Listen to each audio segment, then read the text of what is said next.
Hi friends, welcome to Praveen sir classes. మొదటిసారి మన YouTube ఛానల్ని చూస్తున్న ప్రతి ఒక్క అభ్యర్థి ఇప్పుడే మన ఛానల్ని సబ్స్క్రైబ్ చేయండి. ఈ వీడియో కనుక నచ్చినట్లయితే లైక్ చేయండి. మీ ఫ్రెండ్స్ అందరికీ పోటీ పరీక్షలకు ప్రిపేర్ అవుతున్న ప్రతి ఒక్క ఆస్పిరెంట్కి ఈ వీడియో లింక్ని షేర్ చేయండి. ఇక ఈరోజు జూలై 25, 2025 వార్తలు నిలిచిన జాతీయ, అంతర్జాతీయ, రాష్ట్రీయ అంశాల గురించి, వార్తలు నిలిచిన వ్యక్తులు, అవార్డులు, పుస్తకాలు, మరి క్రీడా సంబంధిత సమాచారం, ఒక్కొక్క అంశాన్ని వివరంగా తెలుసుకుందాం. అంతకంటే ముందుగా నిన్నటి డైలీ కరెంట్ అఫైర్స్ వీడియోలో అడిగిన ప్రశ్నకి వివరణతో కూడిన సమాధానాన్ని చూద్దాము. సో ఇక్కడ క్వశ్చన్ వచ్చేసి భారత రక్షణ రంగానికి సంబంధించి. సో క్వశ్చన్ మరొకసారి చూడండి. భారత వాయుసేన, ఇండియన్ ఎయిర్ ఫోర్స్, త్రివిధ దళాల్లో ఒకటైన ఇండియన్ ఎయిర్ ఫోర్స్ 62 ఏళ్ల పాటు సేవలు అందించిన ఏ యుద్ధ విమానాలను సెప్టెంబర్ 2025 నాటికి అధికారికంగా దశల వారీగా తొలగించనుంది? మరి వీటి స్థానంలో ఏ యుద్ధ విమానాలను ప్రవేశపెట్టనున్నట్లు వాయుసేన అధికారులు ఇటీవల వెల్లడించడం జరిగింది. ఆల్రెడీ లాస్ట్ 2 days బ్యాక్ మన డైలీ కరెంట్ అఫైర్స్ వీడియోస్లో ఈ టాపిక్ని డిస్కస్ చేశాము. ఇక్కడ అబ్జర్వ్ చేస్తే సమాధానం వచ్చేసి మరి సుదీర్ఘకాలంగా భారత వాయుసేనలో సేవలు అందిస్తున్న యుద్ధ విమానము MiG-21. సో MiG-21 వాస్తవానికి వీటిని 1963లో కమిషన్ చేయడం జరిగింది. కమిషనింగ్ అంటే వాటి సేవలను ప్రారంభించడం. డీకమిషనింగ్ అంటే ఆల్రెడీ ఎగ్జిస్టింగ్ సర్వీసెస్కి వీడ్కోలు పలకడం. సో కమిషనింగ్ ఎప్పుడు జరిగింది? 1963లో. అప్పటి నుండి మన ఇండియన్ ఎయిర్ ఫోర్స్లో ఇవి అద్భుతంగా పనిచేస్తున్నాయి, సేవలు అందిస్తున్నాయి. అప్పటికి వీటిని మనం ఎక్కడి నుండి కొనుగోలు చేశాము? ఎప్పుడైనా గుర్తుంచుకోండి, మన రక్షణ రంగ అవసరాలు తీర్చుకోవడంలో భాగంగా ఏవైనా ఆయుధాలను దిగుమతి చేసుకుంటున్నామంటే వాటిని ఏ దేశం నుండి కొనుగోలు చేసామో చూడాలి. అప్పుడు యుఎస్ఎస్ఆర్, సో సోవియట్ నుండి కొనుగోలు చేయడం జరిగిన యుద్ధ విమానాలు. మరి 1963లో కమిషనింగ్ చేయబడింది MiG-21 యుద్ధ విమానాలను. మరి వీటి యొక్క పనితీరు ఎలా ఉందో ఉదాహరణగా కూడా చెప్పవచ్చు. 1965లో భారత్ పాక్ యుద్ధ పరిస్థితుల్లో కీలక పాత్ర పోషించినాయి. 1971 బంగ్లా విముక్తి కోసం జరిగిన యుద్ధంలో కీలక పాత్ర పోషించినాయి. నెక్స్ట్ 1999 కార్గిల్ యుద్ధ పరిస్థితుల్లో కూడా వీటి సేవలు మనం పొందాము. ఆ తర్వాత 2019 బాలాకోట్ సైనిక స్థావరం గురించి మనం నేర్చుకున్నాం కదా, అప్పుడు కూడా ఇవి కీలక పాత్ర పోషించినాయి, గుర్తుపెట్టుకోండి. మరి అంతటి సేవలు అందించిన దాదాపు 60 ఏళ్లకు పైగా, 6 దశాబ్దాలకు పైగా అద్భుతమైన సేవలు అందించిన MiG-21 యుద్ధ విమానాలను ఎందుకు ఇక వీడ్కోలు పలుకుతున్నాము అనంటే ఇటీవల తరచూ ప్రమాదాలకు గురవుతున్నాయి. కారణం ఏంటి? పాతబడ్డాయి, సుదీర్ఘకాలంగా సేవలు అందించి అలసిపోయినాయి. అవి ఇటీవల చాలా ప్రమాదాలతో కూడా వార్తల్లోకి వస్తున్నాయి. రాజస్థాన్లో అవి కూలిపోవడం ఇలాంటివి చూసాం మనము. సింపుల్గా వీటిని రీసెంట్గా ఎలా అభివర్ణిస్తున్నారంటే ఫ్లయింగ్ కొఫిన్స్ అంటున్నారు. ఫ్లయింగ్ కొఫిన్ అంటే ఏంటంటే శవపేటిక, ఫ్లయింగ్ కొఫిన్ అంటే ఎగిరే శవపేటిక అన్నట్టు అలా వర్ణిస్తున్నారు వీటిని.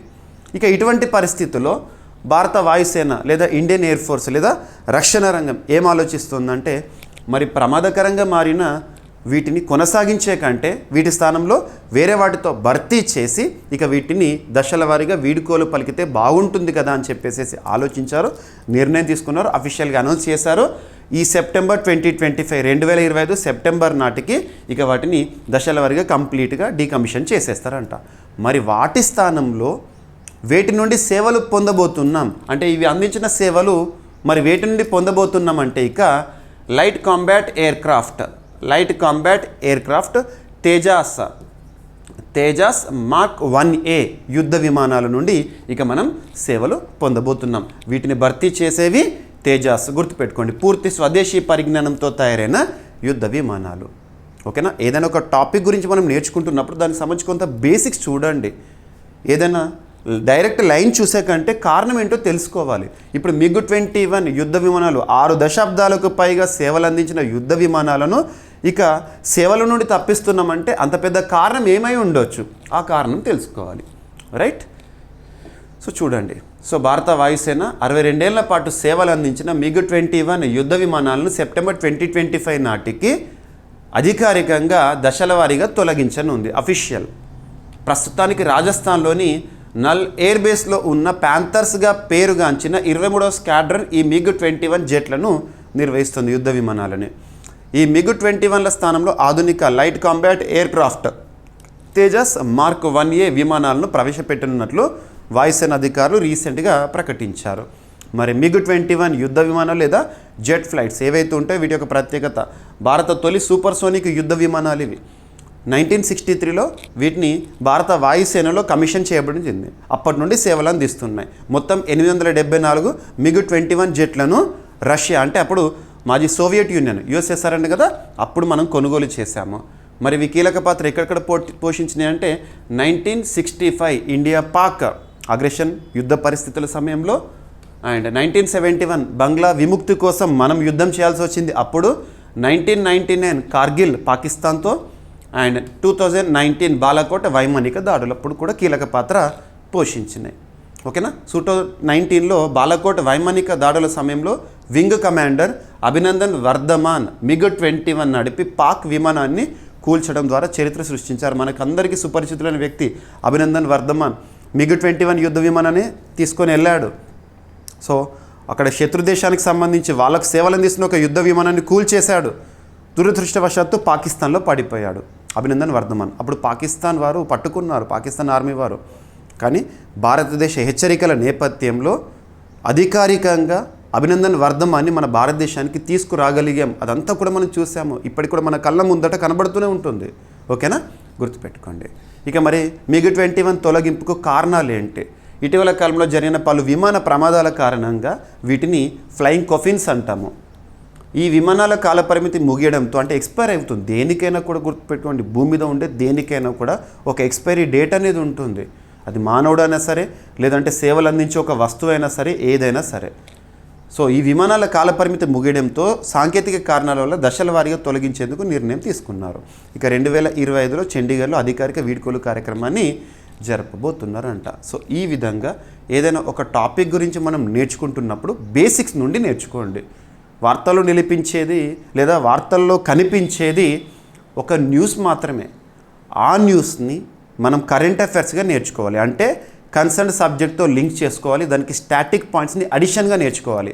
ఈ విధమైన ప్రిపరేషన్ స్ట్రాటజీతో కొనసాగితే ఏ పోటీ పరీక్ష అయినా, ఏ స్థాయి పోటీ పరీక్ష అయినా కరెంట్ అఫైర్స్ కోణంలో 100% సాధించడంతో పాటు జనరల్ స్టడీస్ పాయింట్ ఆఫ్ వ్యూలో మ్యాక్సిమం స్కోర్ చేసే అవకాశాలు పెరుగుతాయి. మీకు అదేవిధంగా రోజు క్లాసెస్ని అందిస్తూనే ఉన్నాను. ప్రతిరోజు సాయంత్రం 7 గంటలకు అందిస్తున్నాను. మీరు కూడా ప్రతిరోజు చూడండి. సో జనరల్ స్టడీస్ ప్రిపరేషన్ కూడా ప్యారలల్గా మీకు కంప్లీట్ అవుతూనే ఉంటుంది. ఓకేనా.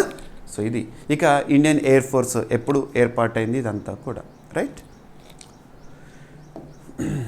ఇక ఈరోజు జూలై 25, 2025 ఫస్ట్ టాపిక్. ఇందాక రక్షణ రంగానికి సంబంధించి డిస్కస్ చేశాం కదా, అదే రక్షణ రంగానికి సంబంధించి ఈరోజు వార్తలు నిలిచిన ఒక అంశాన్ని ఫస్ట్ టాపిక్గా డిస్కస్ చేద్దాము. ఎందుకంటే ఒక ఫ్లో అనేది ఉంది, మనం డిఫెన్స్ గురించి డిస్కస్ చేశాం కాబట్టి. సో మనకు త్రివిధ దళాల్లో Indian army, air force, navy వీటి గురించి చూస్తూ ఉంటాము. మరి మన రక్షణ రంగ అవసరాలు తీర్చుకోవడంలో భాగంగా ఇటీవల కాలంలో వేటిని కమిషన్ చేస్తున్నాము, వేటిని ఇంపోర్ట్ చేసుకుంటున్నాము, వీటి నుండి పోటీ పరీక్షల కోణంలో క్వశ్చన్స్ వస్తాయి. ఉదాహరణ తీసుకోండి, లాస్ట్ 1 వీక్లోనే మనం 2 సార్లు చూసాము. అపాచీ హెలికాప్టర్స్, అపాచీ హెలికాప్టర్స్ని 3 హెలికాప్టర్స్ని మనం పొందడం జరిగింది. ఏ దేశం నుండి? అమెరికా నుండి. మన రక్షణ రంగ అవసరాలు తీర్చుకోవడంలో భాగంగా అపాచీ హెలికాప్టర్స్ని మొదటి దశగా 3 హెలికాప్టర్స్ని ఏ దేశం నుండి పొందాము? ఇటువంటి క్వశ్చన్స్ అడుగుతారు. వాటితో పాటు రక్షణ రంగానికి సంబంధించి ఇటీవల కాలంలో ఏ టాపిక్స్ పైన ఎక్కువగా ఫోకస్ చేయాలి అంటే వార్తలు నిలుస్తున్న విన్యాసాలు. ఏదైనా ఒక విన్యాసం వార్తల్లోకి వచ్చిందంటే దానికి సంబంధించి బేసిక్ పాయింట్స్ ఏమేమి చూడాలో మీకు తరచూ చెప్తున్నాను. సెకండ్ వచ్చేసి మన రక్షణ రంగ అవసరాలు తీర్చుకోవడంలో భాగంగా వేటిని దిగుమతి చేసుకుంటున్నాము, డిఫెన్స్ ఇంపోర్ట్స్ అంటాం. థర్డ్, అంతర్జాతీయ స్థాయిలో రక్షణ రంగానికి సంబంధించి విడుదలవుతున్న నివేదికలు. ఉదాహరణకు తీసుకుంటే SIPRI report, global fire power index ఇలాంటివి. నెక్స్ట్, మన రక్షణ రంగానికి సంబంధించి డిఫెన్స్ అక్విజిషన్ కౌన్సిల్ ఇటీవల వేటికి ఆమోదముద్ర వేసింది. నెక్స్ట్ వచ్చేసి రక్షణ రంగానికి సంబంధించి ఇటీవల కాలంలో మనం నేర్చుకున్న ఒప్పందాలు.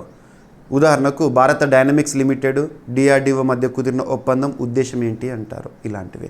నెక్స్ట్, పూర్తి స్వదేశీ పరిజ్ఞానంతో మన రక్షణ రంగ అవసరాలు తీర్చుకోవడంలో భాగంగా తయారవుతున్న ఆయుధ సంపత్తి పైన. సో అలాంటి టాపిక్ ఇక్కడ ఇది.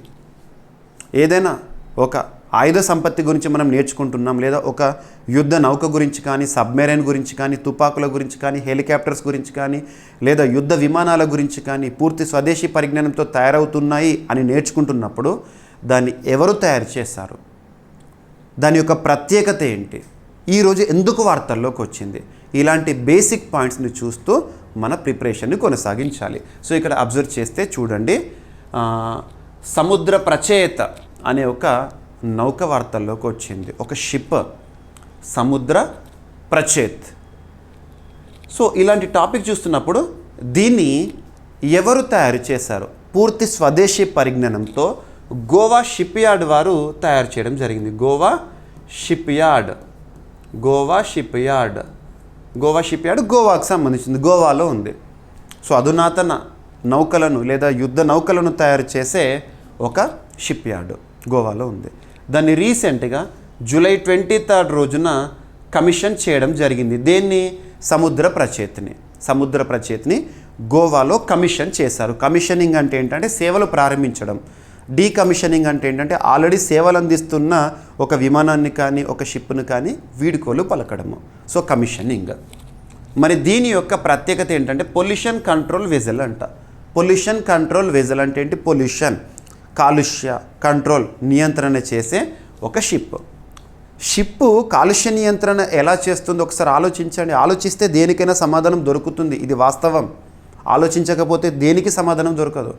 మరి పొల్యూషన్ కంట్రోల్ వెజల్, మరి ఒక షిప్, సముద్రంలో ప్రయాణించే షిప్ ఎలా పొల్యూషన్ని కట్టడి చేస్తుందంటే, మనకు సముద్రంలో పొల్యూషన్ అంటే ఏం గుర్తుకు రావాలి? డైరెక్ట్ స్ట్రైక్ అవ్వాలి. ఆయిల్ స్పిల్లింగ్ అని చెప్పేసి మనం తరచూ చూస్తూ ఉంటాము. రీసెంట్గా మీరు చూడండి, కొచ్చి పోర్టు సమీపంలో ఒక విదేశీ షిప్ ప్రమాదానికి గురయ్యి పెట్రోల్ లేదా ఈ ఆయిల్ మొత్తం కూడా సముద్రం పైన లేదా వాటర్ పైన తేలియాడుతూ ఉంది. ఆయిల్ స్పిల్ ప్రమాదం, దానిపైన కేరళ ప్రభుత్వము కోర్టును కూడా ఆశ్రయించింది, నష్టపరిహారాన్ని కోరింది. ఆ విపత్తును రాష్ట్ర విపత్తుగా ప్రకటించిన ఇవన్నీ చూసాం. లైబీరియా షిప్ ఏంటి, ఇవన్నీ కూడా. మరి ఆయిల్ స్పిల్ అంటే ఏంటంటే కామన్గా సర్వసాధారణంగా సముద్రంలో ప్రయాణించే పెద్ద పెద్ద షిప్పులు ఏవైతే ఉంటాయో, ముఖ్యంగా వెజల్స్ లేదంటే సరుకు రవాణా చేసే షిప్పులు, అందులో బ్యారెల్ల కొద్దీ పెట్రోలియం అనేది సరఫరా అవుతుంది. అటువంటి షిప్ కనుక ఏదైనా ప్రమాదానికి గురైంది అనుకోండి, ఆయిల్ మొత్తం కూడా వాటర్ పైన పడడము. ఆయిల్ వాటర్లో మునుగదు. The basic nature of the oil, it floats on the water. మరి నీటిపైన దట్టమైన అట్టులాంటి నిర్మాణంతో ఆయిల్ ఫ్లోట్ అయిందనుకోండి, దానివల్ల కలిగే ప్రమాదం ఏంటి? ఆ ప్రాంతంలో నివసించే జీవరాశులు ఉంటాయి కదా, మెరైన్ లేదా అక్వాటిక్ యానిమల్స్, మెరైన్ మొత్తం కూడా ఖరాబ్ అయిపోతుంది. మరి అటువంటి పరిస్థితుల్లో అదొక విపత్తుగా మనం చూస్తూ ఉంటాము. సూర్యరశ్మి అందక, ఆక్సిజన్ అందక పాపం జీవరాశులన్నీ చచ్చిపోతాయి, అదొక విపత్తు. మరి అటువంటి ఆయిల్ స్పిల్ ప్రమాదాలు, అది పొల్యూషనే కదా. అటువంటి ప్రమాదాలు, ఆయిల్ స్పిల్లింగ్ లాంటివి జరిగినప్పుడు ఈ షిప్ ఏదైతే ఉంటుందో సముద్ర ప్రచేత్ అనే ఒక షిప్ సేవలు అందిస్తుంది. దానికి రెమెడీగా అక్కడ ఆయిల్ స్పిల్లింగ్ లాంటి ప్రమాదాలు ఏవైతే ఉంటాయో వాటికి సంబంధించి ఇక నివారణ చర్యలు చేపట్టడంలో కీలక పాత్ర పోషిస్తుంది. So Goa Shipyard launches pollution control vessel Samudra Pracheta for Indian Coast Guard. Indian Coast గార్డ్లో సేవలు అందించిన, ఇక్కడ గుర్తుంచుకోండి, ఇండియన్ కోస్ట్ గార్డ్, భారత తీర గస్తీ దళం అంటాము. మనకి తీరరేఖ ఇండియా ఈజ్ పెనిన్సులా, 3 వైపులా సముద్ర సరిహద్దు ఉంది కదా. మరి తీర ప్రాంతంలో రక్షణ బలగాలు కోస్ట్ గార్డ్, సముద్ర ప్రాంతంలో రక్షణ బలగాలు ఇండియన్ నేవీ, గుర్తుపెట్టుకోండి. సో జూలై 23, 2025 భారతీయ రక్షణ రంగ సంస్థ అయిన Goa Shipyard limited Coast guard కోసం రూపొందించిన స్వదేశీ కాలుష్య నియంత్రణ నౌక పొల్యూషన్ కంట్రోల్ వెజల్ పూర్తి స్వదేశీ పరిజ్ఞానంతో తయారు చేశారు. సముద్ర ప్రచేతు ప్రారంభించింది. గోవాలోని వాస్కోడగామా కేంద్ర కార్యాలయంలో జరిగిన ప్రత్యేక కార్యక్రమంలో ఈ నౌక ఆవిష్కరణ అనేది జరిగిందంట. మరి సముద్ర ప్రచేత నౌక విశేషాలు, అండ్ మన భారతదేశానికి 3 వైపులా సముద్ర సరిహద్దు అంటున్నాను, India is queen of Indian ocean అని తరచు చెప్తున్నాను. మరి సముద్ర ప్రాంతంలో ఎక్కడి వరకు మనకు అధికారం ఉంటుంది? ప్రాదేశిక జలాలు లేదా exclusive economic zone, administrative control ఎక్కడి వరకు ఉంటుంది ఇవన్నీ చూడాలి. 12 నాటికల్ మైల్స్ వరకేమో అడ్మినిస్ట్రేటివ్ కంట్రోల్, అదే ఎక్స్క్లూజివ్ ఎకనామిక్ జోన్ అయితేనేమో 200 నాటికల్ మైల్స్ వరకే. ఓకేనా? భారత ప్రత్యేక ఆర్థిక మండలి అంటే exclusive economic zone oil spill వంటి ప్రమాదాలపై వేగవంతమైన సమర్థవంతమైన ప్రతిస్పందనకు ఉపయోగపడుతుందంటే ఇది. అత్యాధునిక రెస్పాన్స్ ఎక్విప్మెంట్ అమర్చబడింది దీనికి. ఈ షిప్ యొక్క పొడవు ఏంటి, డైమెన్షన్స్ ఎగ్జామినేషన్లో అడగడానికి ఆస్కారం ఉన్నాయి. చాలా టాపిక్స్ మనం రీసెంట్గా డిస్కస్ చేసాము. ఆయన సర్నాల అని చెప్పేసి నిస్తారా అని ఇవన్నీ చూడండి. ఇక గోవా షిప్ యార్డ్ లిమిటెడ్ 1957లో ఏర్పాటైంది. వాస్కోడగామా గోవా కేంద్రంగా పనిచేస్తుంది. ప్రత్యేకత రక్షణ, తీర రక్షణ, నావికాదళ నౌకలను తయారు చేసే ఒక ప్రధాన సంస్థ. ఇక ఇండియన్ కోస్ట్ గార్డ్ 1977 ఫిబ్రవరి 1న ఏర్పాటైంది. ప్రధాన కార్యాలయం న్యూఢిల్లీ. ప్రస్తుత డైరెక్టర్ జనరల్ పరమేష్ శివమణి. ఓకేనా. భారత తీరం అండ్ ఎక్స్క్లూజివ్ ఎకనామిక్ జోన్, సముద్ర భద్రత, పర్యావరణ పరిరక్షణ అనేది వీళ్ళ యొక్క ఉద్దేశము. ఇక ఎక్స్క్లూజివ్ ఎకనామిక్ జోన్ విషయానికి వస్తే భారత తీరానికి 200 నాటికల్ మైళ్ళ దూరము, అంటే 370 kilometre. 1 nautical mile is equal to ఎంత అలా అడుగుతారు. అండ్ సముద్రంలో లోతును కొలవడానికి ఏ ప్రమాణాన్ని వాడతారు, ప్యాథోమ్స్. ఇటువంటివన్నీ బేసిక్ థింగ్స్, మీకు అవన్నీ కూడా ఎక్స్ప్లెయిన్ చేస్తున్నాను. ఓకేనా, గుర్తుపెట్టుకోండి. ఇక నెక్స్ట్, తరచూ వార్తలు నిలుస్తున్న అంశాలపైన అభ్యర్థులు ఎక్కువగా ఫోకస్ చేయండి. Last 6 months, 1 year or 1.5 year, even 2 years, గత కొన్ని నెలలుగా రెగ్యులర్గా రిపీటెడ్గా వార్తలు నిలుస్తున్న అంశాలన్నీ గుర్తించండి. ఎగ్జామినేషన్ పాయింట్ ఆఫ్ వ్యూలో గుర్తుపెట్టుకోండి. అటువంటి టాపిక్స్లో ఐఐటీస్ అనే టాపిక్ ఇటీవల తరచు మనం చూస్తున్నాము. ఇటీవల కాలంలో ఐఐటీ సంబంధించి ఉదాహరణకు తీసుకుంటే ఐఐటి ఖరగ్పూర్ క్యాంపస్లో క్యాంపస్ మదర్స్ అనే ఒక ఇనిషియేటివ్ని చూసాము. విద్యార్థుల్లో మానసిక ఒత్తిడిని తగ్గించి ఆత్మహత్యలను నివారించడమే ధ్యేయంగా అక్కడ క్యాంపస్లో బోధనేతర సిబ్బందిని క్యాంపస్ మదర్స్గా తీర్చిదిద్దుతారు. ఇటువంటిది. అండ్ రీసెంట్గా IIT Guwahati. So IIT Guwahati అంటే అస్సాంలో ఉంటుంది. ఐఐటి గౌహతి రీసెంట్గా చాలాసార్లు వార్తల్లోకి వచ్చింది. జ్ఞానధార అనే ఒక ప్రాజెక్ట్ గురించి చూసాము. జ్ఞానధార ముఖ్యంగా విద్యా వ్యవస్థలో సంస్కరణలుగా చెప్పుకోవచ్చు, ఒక రివల్యూషన్. దాంతోపాటు ఇటీవల కాలంలో ఐఐటి గౌహతి అస్సాం రాష్ట్రంలో వాళ్ళ సంస్కృతిలో భాగమైన ఒక చట్నీ పచ్చడిలో ప్రత్యేకంగా యూస్ఫుల్ బ్యాక్టీరియాస్ ఉంటాయని ఆనవాళ్ళతో వార్తల్లోకి వచ్చింది. ఇటువంటివి గతంలో IIT Guwahati lithium ion battery సామర్థ్య పెంపు పైన ప్రత్యేక పరిశోధనలు చేస్తూ వార్తల్లోకి వచ్చింది. అలాంటి ఐఐటి గౌహతి ఈరోజు వెదురు ఆధారిత కాంపోజిట్ పదార్థాన్ని అభివృద్ధి చేశారు. వెదురు అంటే బ్యాంబూ అంటాము. బ్యాంబూ యొక్క ప్రత్యేకతని మన ప్రాంతాల్లో చూస్తూ ఉంటాం మనం, కానీ లేదంటే అరకు ఆ ఏరియాలో ఎక్కువగా, లేదంటే అటవీ ప్రాంతాల్లో చూస్తాము. ఏజెన్సీ ఏరియాల్లో బ్యాంబూ కల్టివేషన్ గురించి కూడా మనం చూస్తూ ఉంటాము. బ్యాంబూ యొక్క ప్రత్యేకత ఏంటంటే the fastest growing plant on the earth. అత్యంత వేగంగా పెరిగే మొక్క ఏదంటే బ్యాంబూ. మొక్కల్లో పెరుగుదలను కొలిచే సాధనం ఏంటి, క్రెస్కోగ్రాఫ్. ఒక టాపిక్ ఉంది అంటే దానికి సంబంధించి లింక్ అయ్యేది. పోటీ పరీక్షల కోణంలో వేటిని అడుగుతారో అవన్నీ రావాలి మనకి. ఓకేనా. మరి బ్యాంబూ ఆధారిత కాంపోజిట్ పదార్థాన్ని తయారు చేస్తూ ఏఐఐటి వార్తల్లోకి వచ్చిందంటే Indian institute of technology Guwahati. మరి ఈ కాంపోజిట్ పదార్థాన్ని ఎలా యూజ్ చేస్తారంటే కామన్గా ఆటోమొబైల్ సెక్టార్ లేదా వాహన రంగంలో మనం లోపల డాష్ బోర్డు కానివ్వండి, సో హ్యాండ్ రెస్ట్ కానివ్వండి, ఇటువంటి ప్లేసెస్లో ఇప్పటివరకు వాడుతున్న కన్వెన్షన్ ఏవైతే ఉంటే వాటి స్థానంలో ఇటువంటి ఎకో ఫ్రెండ్లీవి వాడడానికి ఉపయోగం అనేది పెరుగుతుంది. గుర్తుపెట్టుకోండి. ఓకేనా.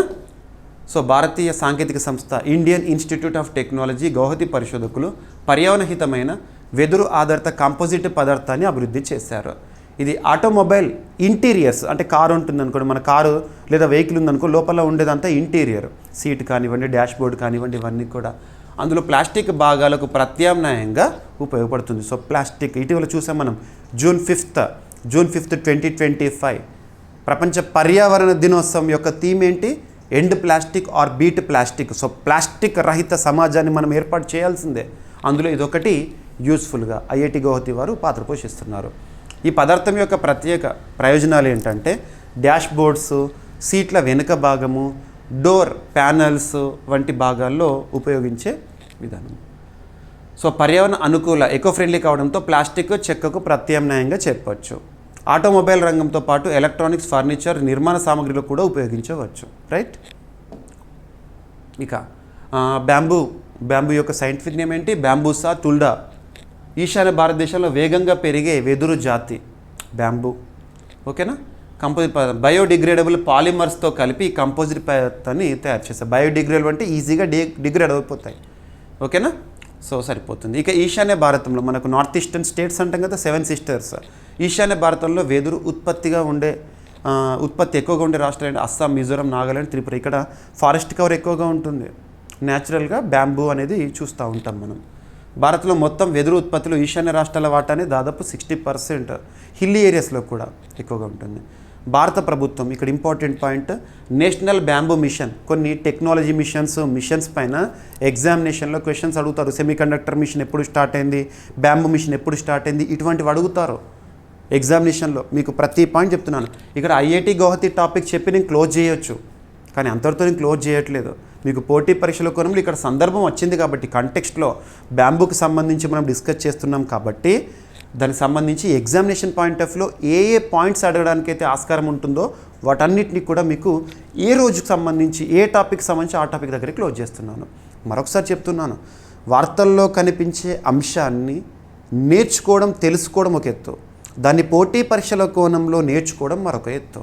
అదేవిధంగా మీకు అందిస్తున్నాను.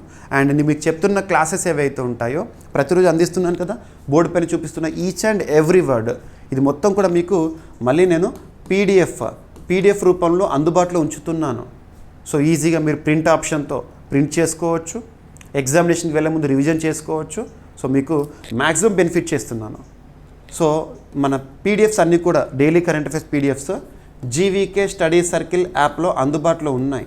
జీవీకే స్టడీ సర్కిల్ యాప్లో డైలీ సిఏ అనే ఒక కోర్సు ఉంటుంది. డైలీ సిఏ కోర్సు, అందులో డైలీ కరెంట్ అఫైర్స్ పీడిఎఫ్స్ ఉంటాయి. At the same time test series కూడా ఉంటుంది కరెంట్ అఫైర్స్.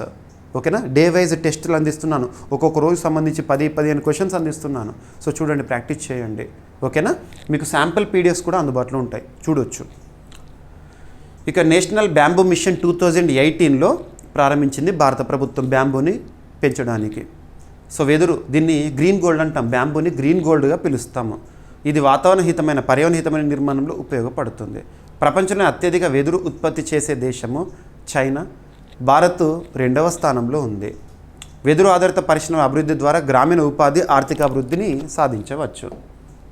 ఇక నెక్స్ట్ థర్డ్ టాపిక్, యాక్చువల్గా నిన్న ఈరోజు అన్ని వార్తాపత్రికలు కూడా మనం ఈ టాపిక్ని చూస్తున్నాం. National crisis management committee, national crisis management committee, జాతీయ విపత్తు నిర్వహణ కమిటీ. మనందరికీ తెలుసు, భారతదేశంలో విపత్తులకు సంబంధించి అధికారికంగా చర్యలు తీసుకోవడంలో ఏ చట్టం ఆధారంగా చూస్తామంటే National Disaster Management Act. National Disaster Management Act, జాతీయ విపత్తు నిర్వహణ చట్టం 2005. దాని ఆధారంగానే నేషనల్ డిజాస్టర్ మేనేజ్మెంట్ అథారిటీ కూడా పనిచేస్తుంది. ఎక్స్ అఫీషియో చైర్పర్సన్గా ప్రైమ్ మినిస్టర్ గారు ఉంటారు. ఒక్కొక్క రాష్ట్రానికి SDMA ఉంటుంది, స్టేట్ డిజాస్టర్ మేనేజ్మెంట్ అథారిటీ. మరి నేషనల్ డిజాస్టర్ మేనేజ్మెంట్ యాక్ట్ 2005లో భాగంగా ఏ సెక్షన్ని ఆధారంగా చేసుకొని నేషనల్ క్రైసిస్ మేనేజ్మెంట్ కమిటీని ఇటీవల భారత ప్రభుత్వం రూపొందించింది, ఏర్పాటు చేసింది. మరియు దీనికి సంబంధించి ఉద్దేశం ఏంటి, ఎందుకోసము, ఈ పాయింట్ చూస్తే సరిపోతుంది. సో దేశవ్యాప్తంగా తీవ్ర విపత్తులు సంభవించినప్పుడు, కామన్గా మనకు డిజాస్టర్స్ అనేవి కామన్, నేచర్. సో నేచర్ నుండి మనం చూసే ఈ అంశాలు, తీవ్ర విపత్తులు సంభవించినప్పుడు సమర్థంగా నిర్వహణ కోసము భారత ప్రభుత్వం national crisis management committee, national crisis అన్నా లేదా నేషనల్ డిజాస్టర్ అన్నా ఒకటే. ఇటీవలి భారీ వర్షాలు, వరదలు, కొండ చర్యల కారణంగా ఏర్పడిన పరిస్థితులను దృష్టిలో ఉంచుకొని ఈ కమిటీ ఏర్పాటు చేయడం జరిగింది. ఓకేనా, ఇక్కడ వర్షాలు, వరదలు, కొండ చర్యలు విరిగిపడడం అంటే మీకు లాస్ట్ జూలై 14th, 15th ఆ టైంలో ఒక టాపిక్ చెప్పాను. ఇటీవల భారతదేశంలో తీవ్ర వరదల కారణంగా, కొండ చర్యలు విరిగిపడడం కారణంగా ప్రభావితమైన రాష్ట్రాలు 6 రాష్ట్రాలకు భారత ప్రభుత్వము 1066 కోట్ల రూపాయల నిధులను కేటాయించింది. ఏ రాష్ట్రానికి ఎంత మొత్తం, ఉత్తరాఖండ్కి హైయెస్ట్గా. ఇవన్నీ మీకు డిస్కస్ చేశాను. పాయింట్స్ ఆర్ ఇంపార్టెంట్, ప్రతి పాయింట్ చూడండి. ఇక ఈ నేషనల్ క్రైసిస్ మేనేజ్మెంట్ కమిటీ ఏర్పాటు ఏ చట్టం, ఏ సెక్షన్ ఆధారంగా, విపత్తుల నిర్వహణ చట్టం 2005 ప్రకారము సెక్షన్ 8A క్లాజ్ 2 ఆధారంగా ఈ నేషనల్ క్రైసిస్ మేనేజ్మెంట్ కమిటీని ఏర్పాటు చేశారు. గుర్తుంచుకోండి, ఈ చట్టము, అందులో సెక్షన్ వెరీ వెరీ ఇంపార్టెంట్. కేంద్ర హోం వ్యవహారాల మంత్రిత్వ శాఖ ఈ కమిటీ ఏర్పాటును అధికారికంగా నోటిఫై చేసింది. హోమ్ అఫైర్స్ పరిధిలోనే కదా ఈ క్రైసిస్ మేనేజ్మెంట్స్ ఇవన్నీ కూడా. ఈ కమిటీ దేశ స్థాయిలో ప్రధాన విపత్తుల నిర్వహణకు అత్యున్నత వ్యవస్థగా పనిచేస్తుందంట. ఇక కమిటీ సభ్యుల వివరాలు, క్యాబినెట్ సెక్రటరీ ఈ కమిటీకి చైర్పర్సన్గా ఉంటారంట. సభ్యులుగా కేంద్ర హోంశాఖ కార్యదర్శి, రక్షణ కార్యదర్శి, క్యాబినెట్ సచివాలయం కార్యదర్శి, జాతీయ విపత్తుల నిర్వహణ సంస్థ అధిపతి ఉంటారు. ఇక అవసరాన్ని బట్టి చైర్మన్ కేంద్ర రాష్ట్ర ప్రభుత్వాల నుంచి నిపుణులను కూడా అధికారులను కూడా కమిటీలో చేర్చుకోవచ్చు. ఓకేనా. సో ముఖ్య విధులు ఏంటి ఈ కమిటీ, క్రైసిస్ మేనేజ్మెంట్ కమిటీ ఉద్దేశం ఏంటంటే తీవ్ర విపత్తుల సమయంలో కేంద్ర రాష్ట్ర ప్రభుత్వాల మధ్య కోఆర్డినేషన్ సమన్వయాన్ని డెవలప్ చేయడము, జాతీయ స్థాయిలో విపత్తుల నిర్వహణపై వేగవంతమైన నిర్ణయాలు తీసుకోవడము, విపత్తు పరిస్థితుల్లో సహాయక చర్యలను సమర్థంగా అమలు చేయడము. రైట్. సో విపత్తు నిర్వహణ చట్టం ఇంపార్టెంట్ పాయింట్స్ గుర్తుపెట్టుకోండి. నేషనల్ డిజాస్టర్ మేనేజ్మెంట్ యాక్ట్ 2005 అందరికీ తెలుసు, కానీ ఎప్పటి నుండి అమల్లోకి వచ్చిందని ఎగ్జామినేషన్లో అడుగుతారు. సో December 23, 2005 ఎగ్జామ్లో ఈ బిట్ ఇంపార్టెంట్, మరొకసారి చెప్తున్నాను ఇంపార్టెంట్. ఇక నేషనల్ డిజాస్టర్ మేనేజ్మెంట్ అథారిటీ స్థాపన 2005లో జరిగింది.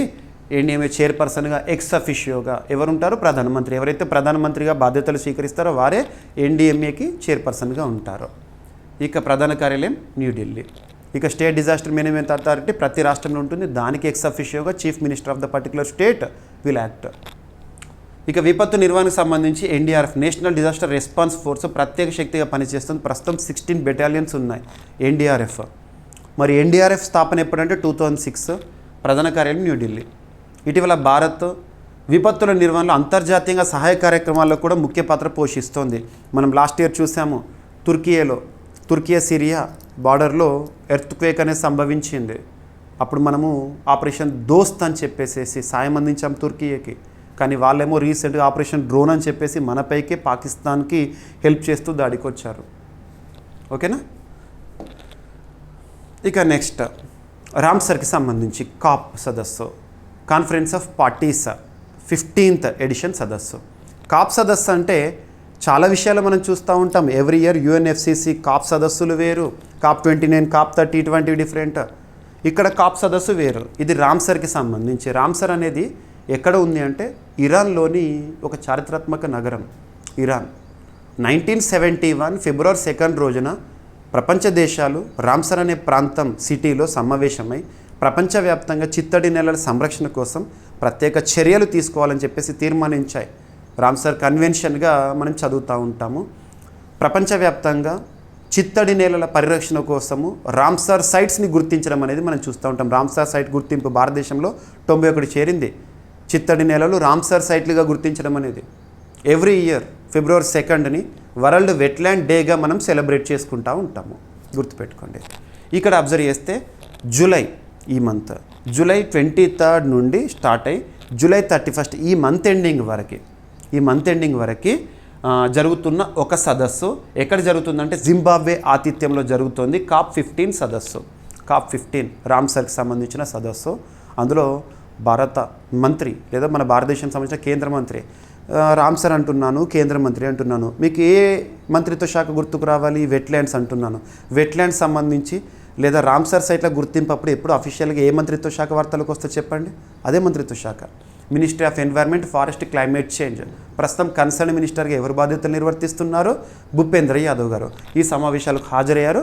అక్కడ భారతదేశం చూపిస్తున్న ప్రత్యేక కార్యాచరణ, చిత్తడి నేలల సంరక్షణ లేదా వెట్లాండ్ ప్రొటెక్షన్ గురించి మాట్లాడారు. కొన్ని గణాంకాలు కూడా ఇక్కడ మనం చూడాలి. సో రామ్సర్ చిత్తడి నేలల ఒప్పంద దేశాలు కాన్ఫరెన్స్ ఆఫ్ పార్టీస్ 15th సదస్సు జింబాబ్వేలో జరుగుతోంది.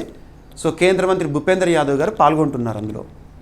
సో వన్నెస్ విత్ నేచర్ అనే భారతదేశ సిద్ధాంతాన్ని స్థిరమైన జీవనశైలి సస్టైనబుల్ లైఫ్ స్టైల్ ద్వారా తడి నేలల సమర్థ నిర్వహణకు అనుసంధానం చేయాలని మంత్రి గారు ఈ సదస్సులో చెప్పారు.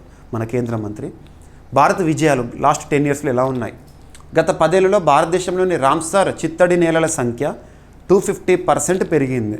మన గుర్తింపు చూడండి, ముఖ్యంగా 2025 నుండి అయితే విపరీతంగా పెరిగింది మనకు రామ్సర్ చిత్తడి నేలల సంఖ్య. ఓకేనా.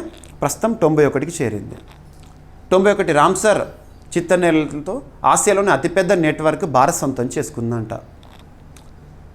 మిషన్ సహభాగిత, ఇది ఇంపార్టెంట్. ఇటువంటి మిషన్స్ చూడండి. మిషన్ సహభాగిత సేవ్ వెట్లాండ్స్ ప్రచారం ద్వారా దేశవ్యాప్తంగా 2 మిలియన్లు అంటే 20 లక్షల మంది ప్రజలను తడి నేలల సంరక్షణలో భాగస్వాములు తీర్చిదిద్దాము. దేశవ్యాప్తంగా ఉన్న 170,000కు పైగా చిత్తడి నేలల స్థితిగతులను భూమి స్థాయిలో సరిచూసి గుర్తించారంట. ఇక రామ్సర్ కన్వెన్షన్ ఇరాన్లోని రామ్సర్ నగరంలో 1971 February 2 కన్వెన్షన్ ప్రపంచ చిత్తడి నేలల పరిరక్షణ స్థితి నిర్వహణ లక్ష్యంగా పనిచేస్తుంది. ప్రపంచవ్యాప్తంగా 170 దేశాలకు పైగా ఒప్పందంలో భాగస్వామ్యము కలిగి ఉన్నాయి. భారతదేశంలో రామ్సర్ ప్రదేశాలను కనుక అబ్జర్వ్ చేస్తే 91కి చేరింది. మరి మిషన్ సహభాగిత అనే ఒక పదం గురించి మాట్లాడారు కదా కేంద్ర మంత్రి గారు, అంతర్జాతీయ వేదికపై మాట్లాడారు. కాబట్టి రానున్న పోటీ పరీక్షలు అడుగుతారు మిషన్ సహభాగిత ఉద్దేశం ఏంటి అని.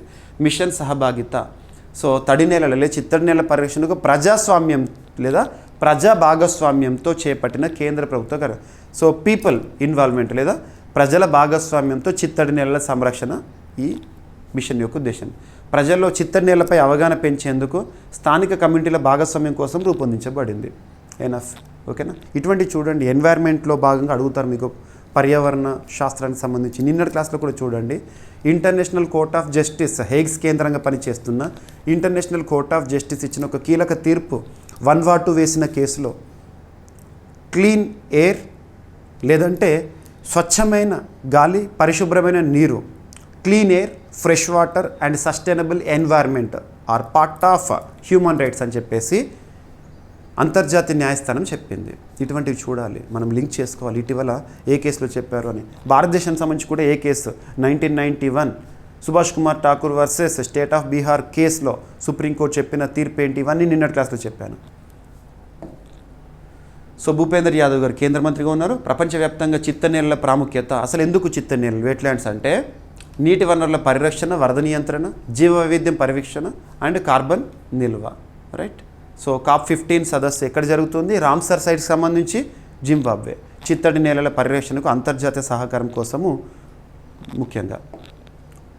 ఇక నెక్స్ట్ సైన్స్ అండ్ టెక్నాలజీకి సంబంధించి ఇటీవల కాలంలో సైన్స్ అండ్ టెక్నాలజీ భాగంగా చాలా అంశాలు మనం చూస్తున్నాము. అందులో భారతదేశానికి సంబంధించి ఎక్కువగా ఫస్ట్ ప్రిఫరెన్స్ ఇవ్వండి. ఇస్రోకి సంబంధించి భవిష్యత్ ఏ మిషన్లను చేపట్టబోతున్నామని ఇటీవల వి నారాయణన్ గారు ప్రకటించారు. ఇటువంటివి.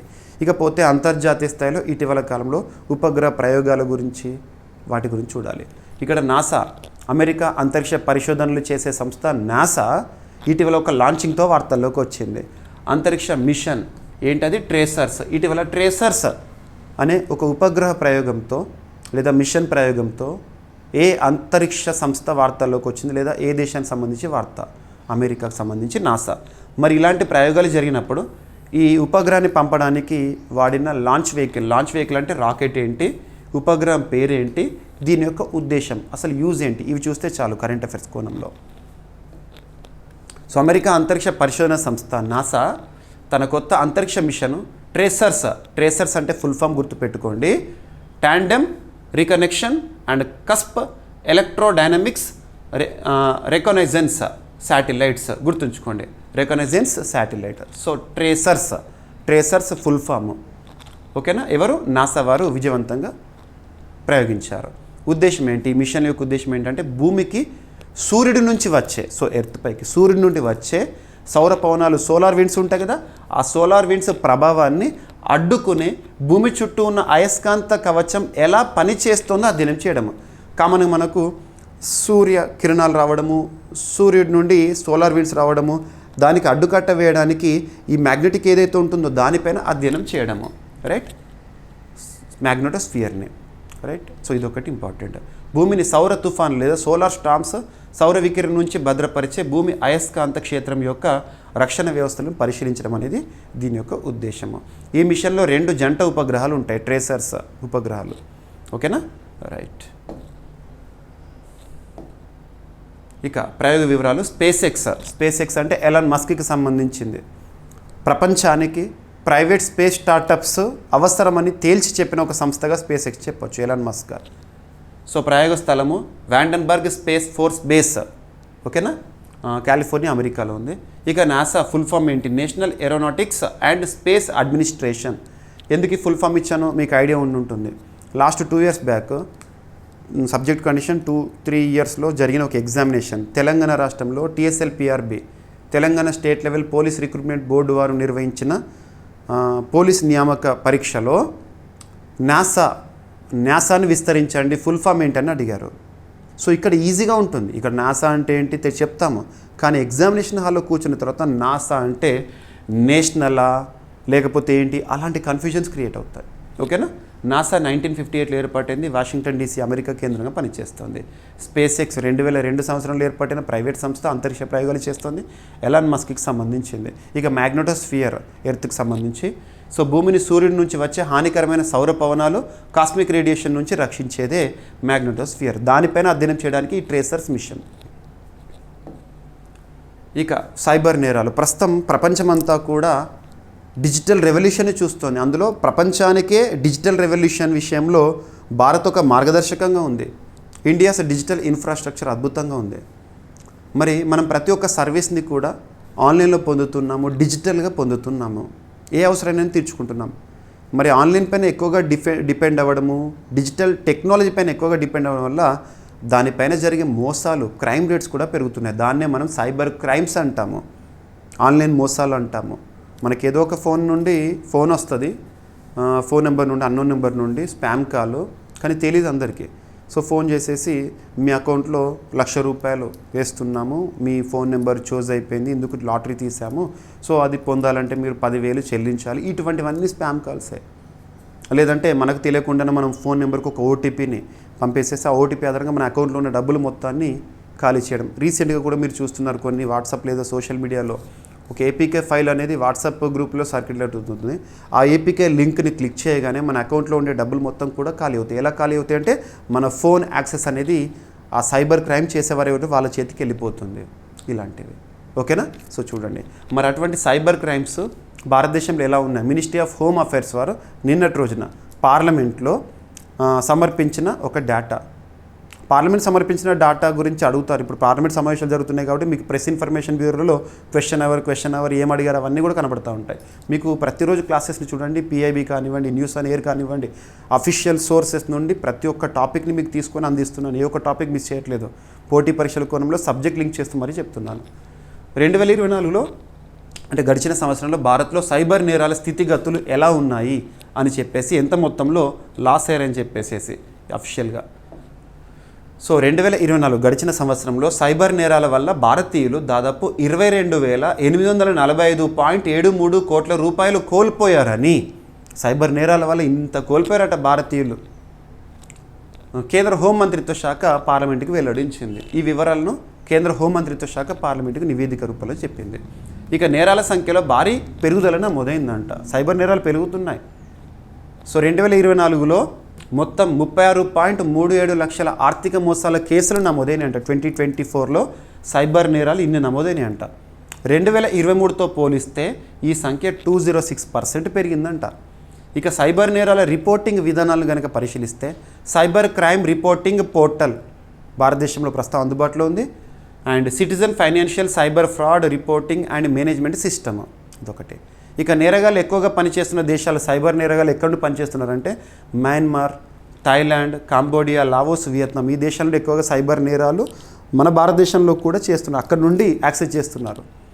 నేరగాళ్ళను గుర్తించడం అనేది క్లిష్టంగా మారిందంట.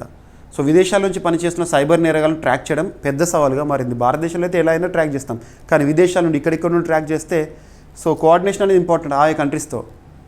ఇక ఎక్స్ట్రా ఇన్ఫర్మేషన్, భారతదేశంలో సైబర్ నేరాల నివారణకు మరి ఏమేమి తీసుకుంటున్నాం చర్యలు అంటే, Indian cyber crime coordination centre I4C స్థాపించడం జరిగింది ఇప్పటికే జాతీయ స్థాయిలో. రాష్ట్రాల్లో సైబర్ క్రైమ్ పోలీస్ స్టేషన్లు కూడా ఏర్పాటు చేస్తున్నారు. హోంమంత్రిత్వ శాఖ ఆధ్వర్యంలో 1930 హెల్ప్ లైన్ ఏర్పాటు చేశారు సైబర్ నేరాలు జరిగినప్పుడు మనము రిపోర్ట్ చేయడానికి. ప్రపంచవ్యాప్తంగా సైబర్ నేరాలు, ప్రపంచ ఆర్థిక వ్యవస్థకు సైబర్ నేరాల వల్ల ఏడాదికి $1 ట్రిలియన్ నష్టం ఏర్పడుతుందంట. ఎవరు? వరల్డ్ ఎకనామిక్ ఫోరం వారు అంచనా వేశారు. America, China, Bharat, Brazil, Russia cyber నేరాలు అధికంగా నమోదవుతున్న దేశాలు. రైట్. భారతదేశంలో అత్యధిక సైబర్ నేరాలు జరిగిన రాష్ట్రాలు 2024 నాటికి Maharashtra, Uttar Pradesh, Karnataka, Telangana, Gujarat.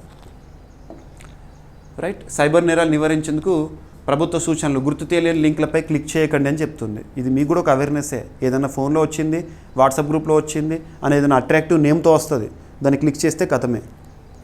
OTP, pin, password వంటి వివరాలను ఇతరులతో పంచుకోకూడదు ఎప్పుడు కూడా. మీ ఫోన్కి ఏదైనా ఓటీపీ వచ్చింది అంటే ఎవరైనా ఫోన్ చేసి అడిగితే అస్సలు ఇవ్వకండి. అన్నోన్ ఫోన్ కాల్స్ లేదా మెసేజ్ పట్ల అప్రమత్తంగా ఉండడము. Right.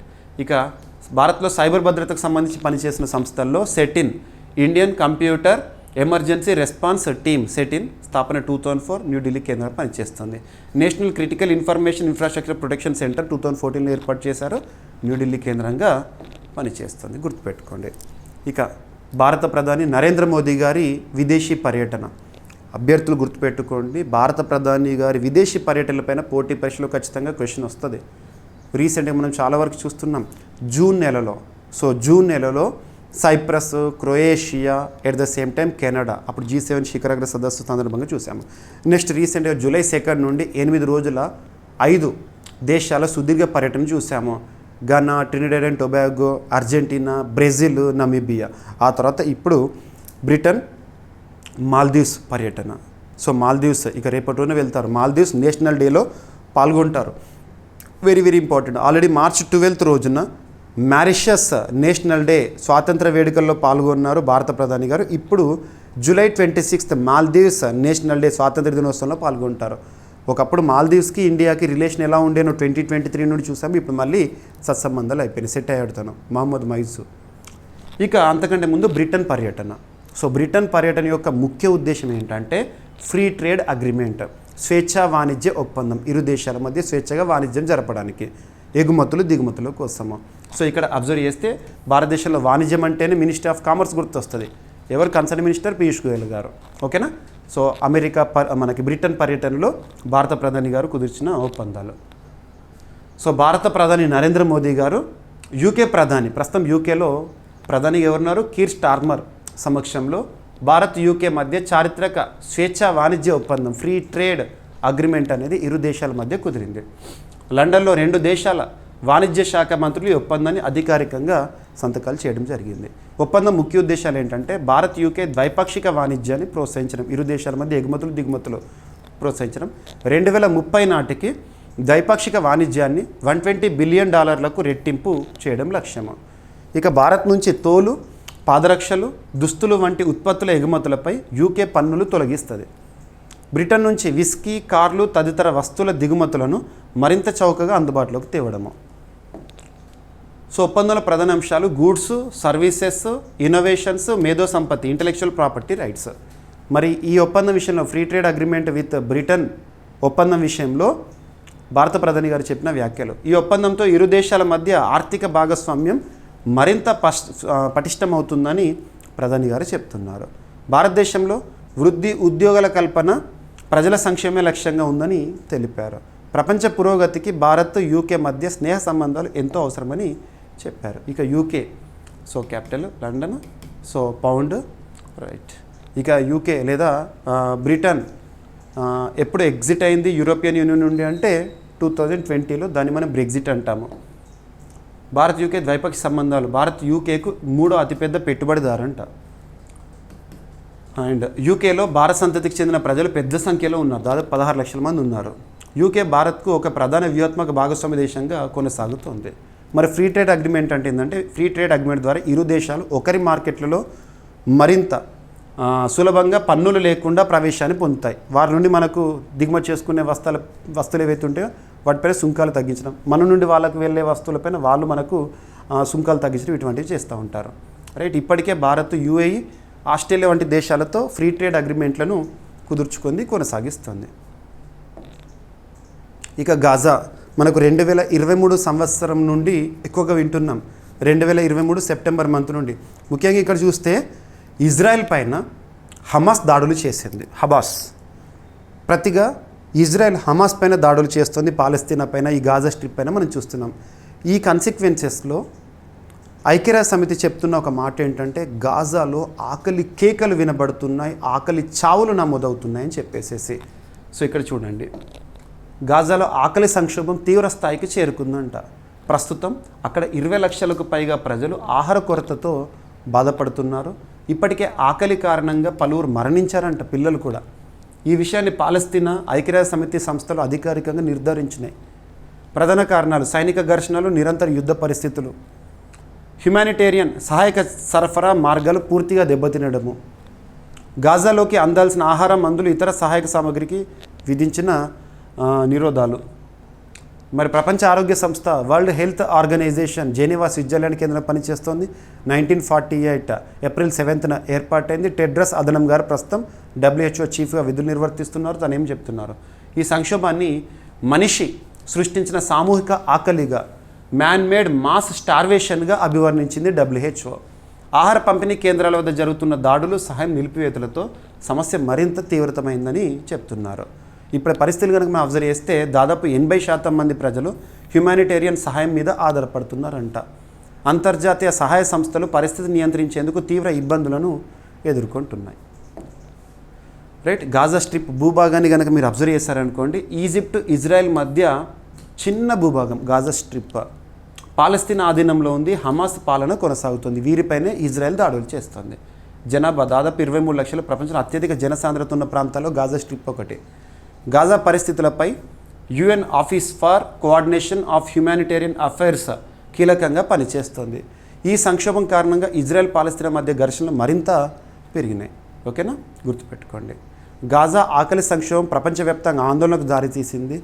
UNO, WHO, Amnesty international, red cross వంటి సంస్థలు సహాయక చర్యలు చేపట్టాలని కోరుతున్నాయి. ఇక ఇథనాల్ బ్లెండ్ మనం అనుకున్న లక్ష్యాన్ని నిర్దేశిత టార్గెట్ లోపే రీచ్ అయ్యాము. So ethanol blended petrol EBP కార్యక్రమము, సో మనం సాధించిన ఘనత ఏంటో చూడండి. టార్గెట్ ఏమో 2030 వరకు సాధించాలి E20, అది మనం 2025లోనే సాధించామని చెప్పేసేసి. ఓకేనా. సో హర్దీప్ సింగ్ పూరి గారు రీసెంట్గా మనం చూసాము, OPEC 9th conference Austria Vienna వేదిక జరిగిందని చెప్పేసేసి. భారత్ 2025 నాటికే పెట్రోల్లో 20% ఇథనాల్ బ్లెండింగ్ లక్ష్యాన్ని సాధించింది. 2030 నాటికి సాధించాల్సిన ఈ లక్ష్యాన్ని 5 సంవత్సరాల ముందే మనం సాధించాము. ఈ విషయాన్ని కేంద్ర పెట్రోలియం శాఖ అధికారికంగా ప్రకటించింది. హర్దీప్ సింగ్ పూరి గారు కన్సర్న్ మినిస్టర్గా ఉన్నారు. ఇథనాల్ బ్లెండెడ్ పెట్రోల్ అంటే 20% ఇథనాల్. సో పెట్రోల్లో ఒక నిర్దిష్ట శాతంలో ఇథనాల్ని కలపడం ద్వారా మనకు కన్వెన్షనల్ పెట్రోల్ ఏదైతే దానిపైన ఆధారపడడం తగ్గుతుంది. సో శిలాజ ఇంధనాల ఫాజిల్ ఫ్యూయల్స్ వినియోగాన్ని తగ్గించాలి, ఇథనాల్ని పెంచాలి. సింపుల్గా ఇంధన రంగంలో స్వయం సమృద్ధిని సాధించడము, కార్బన్ ఉద్గారాలను తగ్గించడం అనేది ముఖ్య లక్ష్యము.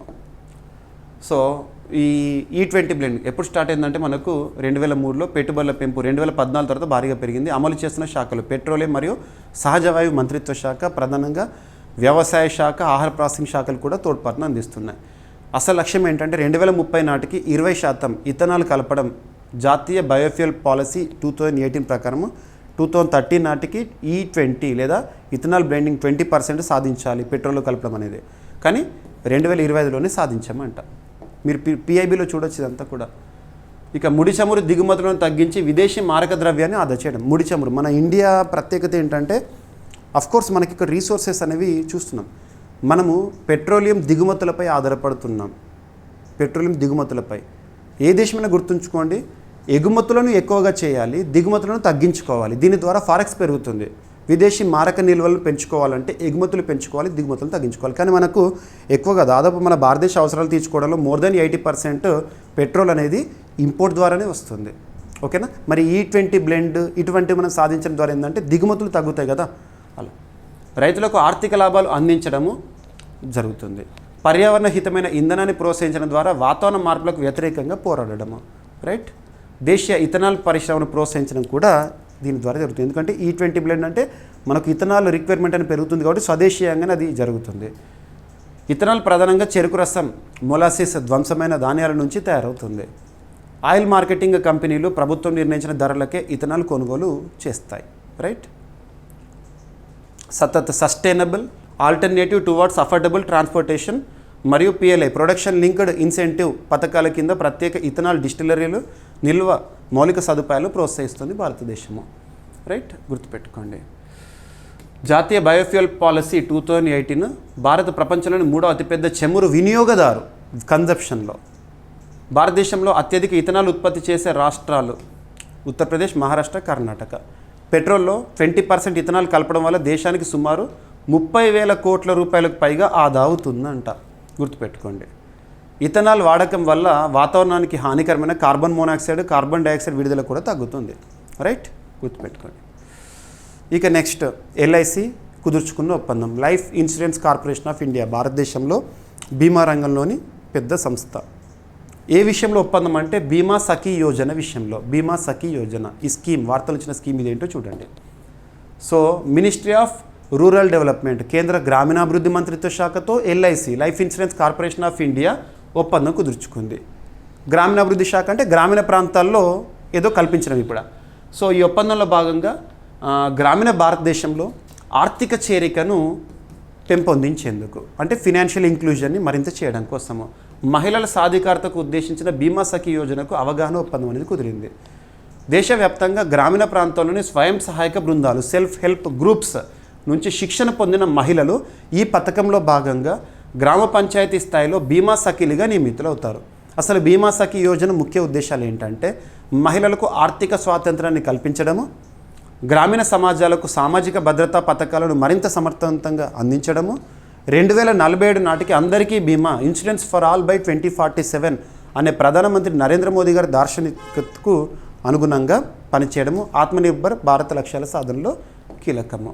ఇటీవల ఏ యోజన అమలు కోసము కేంద్ర గ్రామీణాభివృద్ధి శాఖతో Life Insurance Corporation of India ఒప్పందాన్ని కుదుర్చుకుంది అంటారు. ఓకేనా. సో బీమా సఖీల విధులు ఏంటంటే గ్రామీణ పట్టణ శివారు ప్రాంతాల్లో బీమా ఏజెంట్లుగా పనిచేస్తారు వారు. గ్రామ స్థాయిలో లక్షలాది కుటుంబాలకు సరసమైన బీమా పరిష్కారాలను అందిస్తారు వాళ్ళు. ఓకేనా. సో పథకం ముఖ్య ప్రయోజనాలు మహిళల ఆర్థిక సాధికారత, ఉపాధి కల్పన. మళ్ళీ పీడిఎఫ్లో చూడండి ఒకసారి, సరిపోతుంది.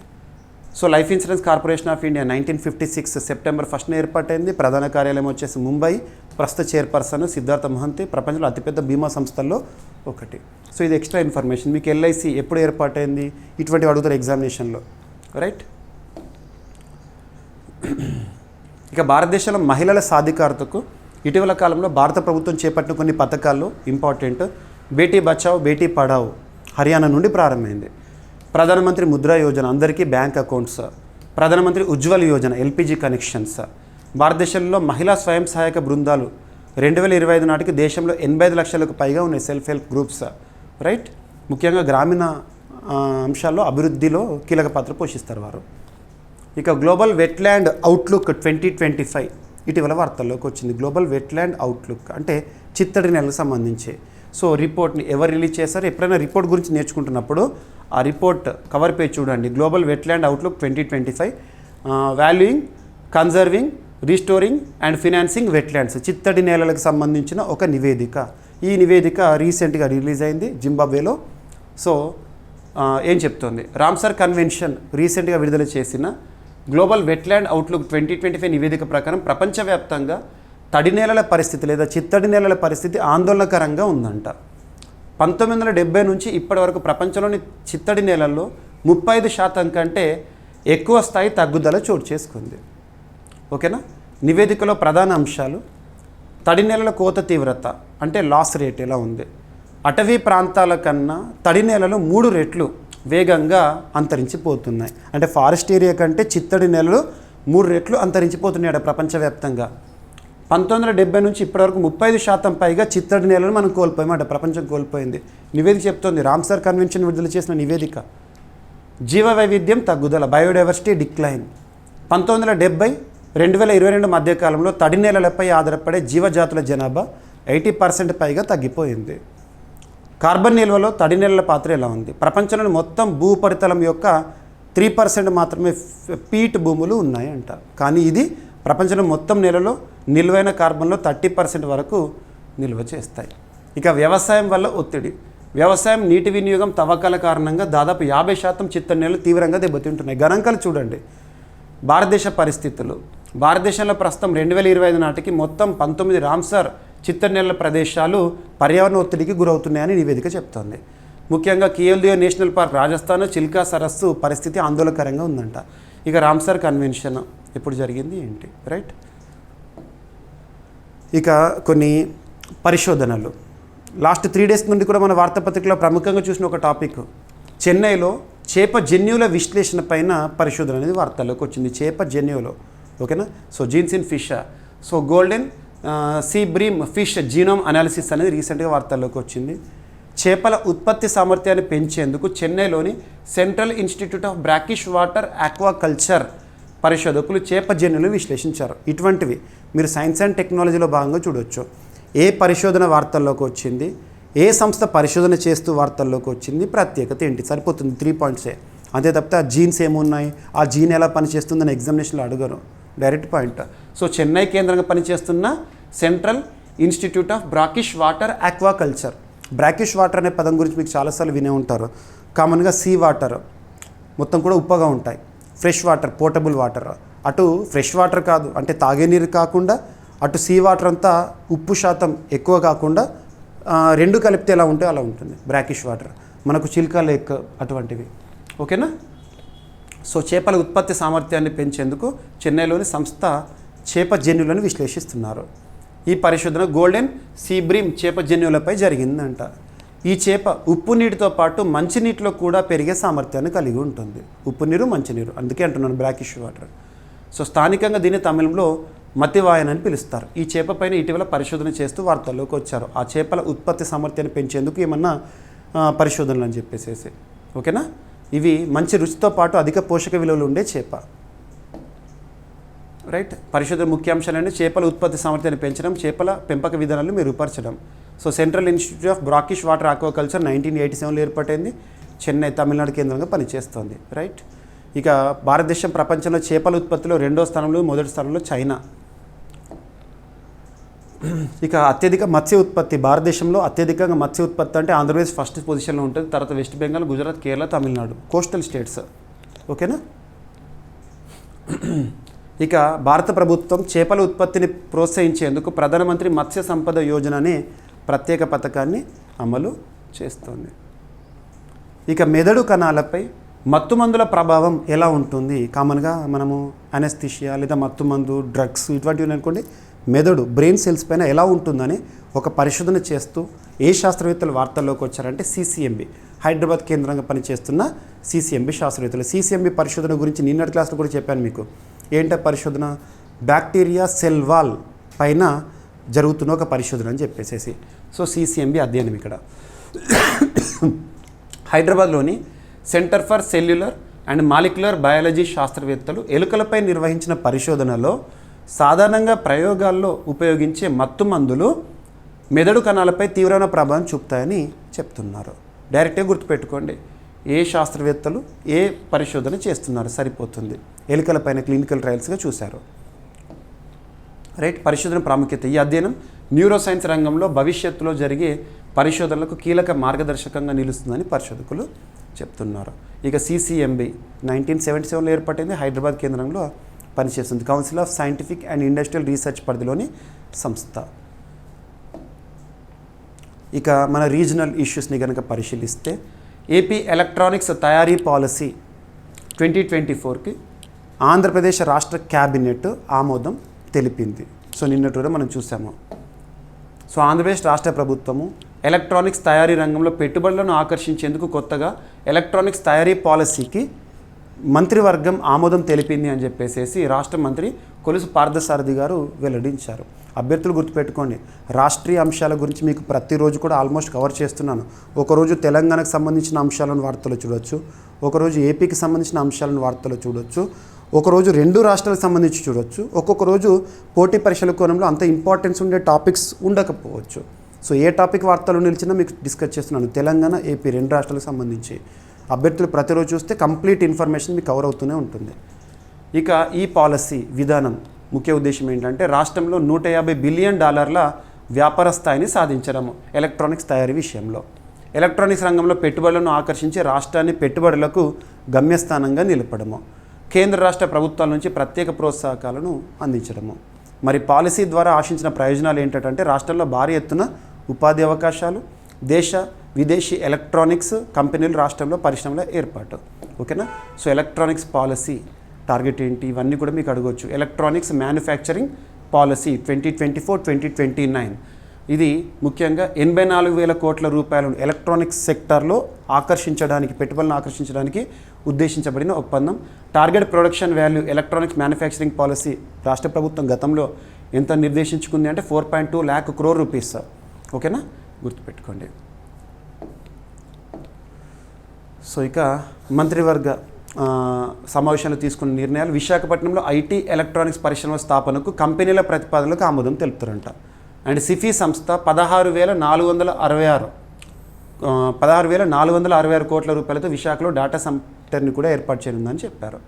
రైట్, గుర్తుపెట్టుకోండి. ఇక భారతదేశంలో అతిపెద్ద ఎలక్ట్రానిక్స్ తయారీ హబ్గా ఎవరున్నారంటే ఉత్తరప్రదేశ్ చెందిన నోయిడా. దేశంలో ఎలక్ట్రానిక్స్ తయారీ రంగంలో అత్యధిక పెట్టుబడులు కలిగిన రాష్ట్రాలు తమిళనాడు, కర్ణాటక, ఉత్తరప్రదేశ్. కేంద్ర ప్రభుత్వం ఎలక్ట్రానిక్స్ రంగానికి ప్రత్యేక ప్రోత్సాహం దేని ద్వారా ఇస్తుందంటే ప్రొడక్షన్ లింక్డ్ ఇన్సెంటివ్ స్కీమ్. ఇక తెలంగాణ. సో తెలంగాణకు సంబంధించి 4th city. So fintech smart మొబిలిటీకి ప్రపంచ కేంద్రంగా ఫ్యూచర్ సిటీ ఉంటుంది అని చెప్పేసి శ్రీధర్ బాబు, రాష్ట్ర ఐటీ ఇండస్ట్రీ శాఖ మంత్రిగా ఉన్న శ్రీధర్ బాబు గారు చెప్తున్నారు. తెలంగాణ రాష్ట్ర ఐటీ అండ్ ఇండస్ట్రీస్ మంత్రి దుద్దిల శ్రీధర్ బాబు గారు ప్రత్యేక ప్రకటనలు చేశారు. అవి ఏంటంటే రాష్ట్ర ఆర్థిక వ్యవస్థను 2047 నాటికి $3 ట్రిలియన్ తీర్చడమే ప్రభుత్వ లక్ష్యం అంట. $3 ట్రిలియన్ ఎప్పటి వరకు టార్గెట్ 2047. ఈ లక్ష్య సాధనలో యునైటెడ్ అరబ్ ఎమిరేట్స్ పారిశ్రామికవేత్తలు పెట్టుబడిదారులు భాగస్వామ్యం కావాలని విజ్ఞప్తి చేశారు నిన్నటి రోజున ఒక సమావేశంలో. ఇన్వెస్టోపియా గ్లోబల్ అంతర్జాతీయ పెట్టుబడుల సదస్సును హైదరాబాద్ HICCలో శ్రీధర్ బాబు గారు ప్రారంభిస్తూ దీని గురించి చెప్పారు. సో ఈ సదస్సు ఎక్కడ జరిగింది? ఇన్వెస్టోపియా గ్లోబల్ అంతర్జాతీయ పెట్టుబడుల సదస్సు ఎక్కడ? తెలంగాణ, హైదరాబాద్లో. రైట్, గుర్తుపెట్టుకోండి. ఇక వార్తలు నిలిచిన వ్యక్తులను కనుక మనం పరిశీలించామనుకోండి. So IRDAI, Insurance Regulatory Development Authority of India, ఒక రెగ్యులేటరీ బాడీ. భారతదేశంలో రెగ్యులేటరీ బాడీస్ పైన ప్రత్యేకంగా చూడండి. ఉదాహరణకు బ్యాంకింగ్ రంగాన్ని నియంత్రించేది RBI, బీమా రంగం అంటే IRDAI, stock market share market అంటే SEBI, టెలికాం రంగం అంటే TRAI, పెన్షన్స్ అనుకోండి పెన్షన్ ఫండ్ రెగ్యులేటరీ అథారిటీ అలాంటివి. ఓకేనా? సో IRDAI చైర్పర్సన్గా అజయ్ సేత్ గారు వార్తల్లోకి వచ్చారు. కేంద్ర ప్రభుత్వం ఇటీవల మాజీ IAS అధికారి, కేంద్ర ఆర్థిక శాఖ మాజీ కార్యదర్శి అజయ్ సేత్ను Insurance Regulatory and Development Authority of India చైర్పర్సన్గా నియమించింది. తన పదవీ కాలం 3 సంవత్సరాలు ఉంటుంది. గుర్తుపెట్టుకోండి. డైరెక్ట్ అడుగుతారు ఎగ్జామినేషన్లు, ఈసారి ఖచ్చితంగా అడుగుతారు. ఓకేనా? ఈ పాయింట్ అడుగుతారు. సో అజయ్ సేత్ 1987 బ్యాచ్కి చెందిన కర్ణాటక క్యాడర్ IAS అధికారి. ఓకేనా? సో రీసెంట్గా దేబాశిష్ పాండే పదవీ కాలం అనేది ముగిసింది. తన స్థానంలో అజయ్ సేత్ గారు రావడం జరిగింది.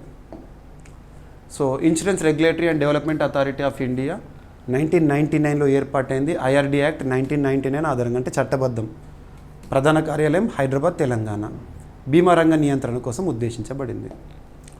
ఇక మరొక వ్యక్తి NFRA చైర్పర్సన్గా నితిన్ గుప్తా గారు బాధ్యతలను స్వీకరించారు నిన్నటి రోజున. ఓకేనా? Nitin Gupta IRS. So 23 July 2025న నేషనల్ ఫినాన్షియల్ రిపోర్టింగ్ అథారిటీ చైర్పర్సన్గా బాధ్యతలు స్వీకరించారు. ఓకేనా? గుర్తుపెట్టుకోండి. NFRA అంటే National Financial Reporting Authority chairperson. NFRA అనేది అక్టోబర్ 1, 2018 ఏర్పడింది. న్యూఢిల్లీ కేంద్రంగా పనిచేస్తుంది. ఏ మంత్రిత్వ శాఖ పరిధిలో అంటే కార్పొరేట్ వ్యవహారాల మంత్రిత్వ శాఖ. రైట్. ఇక ఈరోజు ప్రశ్న, ఇటీవల వార్తలు నిలిచిన సింబెక్స్ ఒక విన్యాసము, ఏ దేశాల మధ్య జరిగే విన్యాసము? 2025 సంవత్సరానికి గాను ఈ విన్యాసానికి ఆతిథ్య దేశం ఏది? ఈ సంవత్సర విన్యాసం ఎన్నవ ఎడిషన్? సో ప్రతి ఒక్కరు సమాధానం ఇవ్వండి. ఇక ఈరోజు టాపిక్స్ని క్విక్ రివిజన్ చేస్తే, సో సముద్ర ప్రచేత్ అనే ఒక నౌక వార్తల్లోకి వచ్చింది. ప్రత్యేకతలు ఏంటి? ఎవరు తయారు చేశారు? అండ్ IIT గౌహతి అభివృద్ధి చేసిన వెదురు ఆధారిత కంపోజిట్ పదార్థము. నేషనల్ క్రైసిస్ మేనేజ్మెంట్ కమిటీ ఏర్పాటు ఏ చట్టం, ఏ సెక్షన్ ఆధారంగా? అండ్ భారత్ చిత్తడి నేలల సంరక్షణలో కీలక నాయకత్వ బాధ్యతలు తీసుకుంది అని చెప్పేసి. అండ్ నాసా కొత్త అంతరిక్ష మిషన్ ట్రేసర్స్ ఉద్దేశం ఏంటి? అండ్ 2024లో భారత్లో సైబర్ నేరాల స్థితిగతులు ఎలా ఉన్నాయి, ఎంత నష్టాన్ని చూసామని. అండ్ భారత్ UK మధ్య కీలక స్వేచ్ఛా వాణిజ్య ఒప్పందము. అండ్ గాజా ఆకలి సంక్షోభం ఏ విధంగా ఉంది అని. ఇథనాల్ బ్లెండెడ్ పెట్రోల్ కార్యక్రమం మనం అనుకున్న లక్ష్యానికంటే 5 సంవత్సరాల ముందే సాధించాము. అండ్ బీమా సఖీ యోజన ఉద్దేశం ఏంటి, ఏ మంత్రిత్వ శాఖలకు సంబంధించి. అండ్ భారతదేశ వాతావరణ లక్ష్యాల పురోగతి ఏ విధంగా ఉంది అని చెప్పేసి గణాంకాలను డిస్కస్ చేయడం జరిగింది. Global wetland outlook 2025. అండ్ చెన్నైలో చేపల జన్యువుల విశ్లేషణ ఏ సంస్థ చేసింది, ఉద్దేశం ఏంటి. అండ్ మెదడు కణాలపై మత్తుమందుల ప్రభావం పైన CCMB శాస్త్రవేత్తలు చేసిన పరిశోధన అధ్యయనము. అండ్ ఏపీకి సంబంధించి ఎలక్ట్రానిక్స్ మ్యానుఫ్యాక్చరింగ్ పాలసీ ఆమోదం అని చెప్పేసి. అండ్ ఫిన్టెక్ స్మార్ట్ మొబిలిటీకి ప్రపంచ కేంద్రంగా ఫ్యూచర్ సిటీ ఉంది అని చెప్పేసి శ్రీధర్ బాబు గారు చెప్పిన మాటలు. And Insurance Regulatory and Development Authority of India చైర్పర్సన్గా అజయ్ సేత్ గారు. అండ్ ఎన్ఎఫ్ఆర్ఏ చైర్పర్సన్గా నితిన్ గుప్తా గారు బాధ్యతలను స్వీకరించడం జరిగింది. ఇక ఈరోజు ప్రశ్న, ఇటీవల వార్తలో నిలిచిన సింబెక్స్ ఏ ఏ దేశాల మధ్య జరిగే విన్యాసము? 2025 సంవత్సరానికి గాను ఈ విన్యాసానికి ఆతిథ్య దేశం ఏది? ఈ సంవత్సర విన్యాసము 8వ ఎడిషన్. ప్రతి ఒక్కరు కూడా సమాధానం ఇవ్వండి. మీ నుండి నేను ఎక్స్పెక్ట్ చేసేది మీ సపోర్ట్, ఎంకరేజ్మెంట్. మరింత ఎనర్జీతో క్లాసెస్ చెప్తూనే ఉంటాను. మీ ఫ్రెండ్స్ అందరికీ వీడియో లింక్ని షేర్ చేయండి. ఏమైనా మిస్లేనియస్ టాపిక్స్ ఉన్నాయనుకోండి, నో నీడ్ టు వర్రీ. మీకు రేపటి క్లాస్లో జోడించి డిస్కస్ చేస్తాను. మళ్ళీ కలుద్దాం. Thank you.